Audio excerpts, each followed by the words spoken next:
Guys कल India versus England के पहले टेस्ट के तीसरे दिन अब बुमराह भाई, प्रसिद्ध कृष्णा और मोहम्मद सिराज ने मिलजुल कर गोरों को निपटा तो दिया, मगर भाई कितने, सिर्फ 6 रनों की लीड पर। लेकिन वो तो भगवान का शुक्र है कि कल सिराज और प्रसिद्ध कृष्णा का थोड़ा सा काम करने में मन तो लगा, वरना तो दूसरे दिन का इंडिया का सारा भार बुमराह भाई ने संभाल रखा था, जिसका मीठा फल उनको कल 5 विकेट हॉल के रूप में मिला। अब कैसे मिला, तो तीसरे दिन की शुरुआत हुई और आते ही प्रसिद्ध कृष्णा ने शतकवीर ओली पोप का एज लगवा दिया। लेकिन फिर घंटे भर तक भाई बेन स्टोक्स और हैरी ब्रुक्स ने अपनी टीम की कमर तोड़ दी। लेकिन फिर मियां भाई ने 20 रनों पर बेन स्टोक्स का एज लगवा दिया, मगर फिर ऋषभ पंत ने भी 42 रनों पर हैरी ब्रुक्स का कैच छोड़ दिया और फिर 65 गेंदों में हैरी ब्रुक्स ने अपनी 50 पूरी कर ली और इसी तरह से भोजन के समय तक गोरे पहुंच गए 327 रनों तक। लेकिन फिर भोजन से आने के बाद प्रसिद्ध कृष्णा ने जे स्मिथ की विकेट निकालकर ब्रेक थ्रू दिलाया, जो तगड़ा कैच बाउंड्री पर जड्डू भाई और साई दर्शन ने मिलकर पकड़ा। लेकिन भाई फिर 82 रनों पर यशस्वी जायसवाल ने भी हैरी ब्रुक्स का कैच छोड़ दिया। भाई कितने कैच छोड़ रही थी कल तो भाई अपनी टीम। खैर भाई इस कैच के बाद मियां भाई ने फ्रस्ट्रेट होकर हैरी ब्रुक्स के पैर पे बॉल मार दी और उनके कान के पास आकर थोड़े से कबीर के दोहे भी सुनाकर चले गए।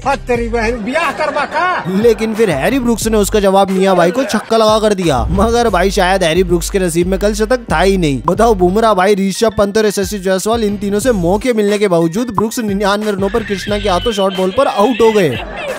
लेकिन भाई ये गोरे रुकने का नाम ही नहीं ले रहे थे, जो भी आ रहा था बजा कर ही जा रहा था। अब क्रिस वोक्स और क्रस ने मिलकर हवा खराब करनी शुरू कर दी, मगर फिर बड़ी देर के बाद मियां भाई ने क्रस को बोल्ड कर दिया और फिर बुमराह भाई ने वोक्स और टंग को क्लीन बोल्ड करके अपना 12वां 5 विकेट हॉल पूरा कर लिया। और भाई बड़ी मुश्किल से सारे गोरे निबट गए 465 रनों पर। और फिर अब इंडिया दूसरी इनिंग खेलने उतरी तो मात्र 4 रनों पर पिछली इनिंग के शतकवीर जायसवाल का किनारा लग गया। लेकिन भाई बढ़िया बात यह कि अब की बारी साई दर्शन का खाता खुल गया और फिर उन्होंने राहुल भाई के साथ मिलकर बढ़िया बल्ला चलाया। लेकिन फिर बेन स्टोक्स ने 30 रनों पर साई दर्शन का बल्ला थाम दिया और 24 ओवर के अंदर जब इंडिया 90 पर 2 थी तो एकदम से बारिश शुरू होगी, जिसकी वजह से तीसरे दिन का खेल जल्दी स्टंप कर दिया गया। बाकी दोस्तों आपको क्या लगता है कि आज चौथे दिन इंडिया 300 टच कर पाएगी या फिर 300 के नीचे लुढ़क जाएगी? कमेंट में जरूर बताना। बाकी अपन मिलेंगे कल चौथे दिन के हाईलाइट के साथ, तब तक के लिए बाय बाय।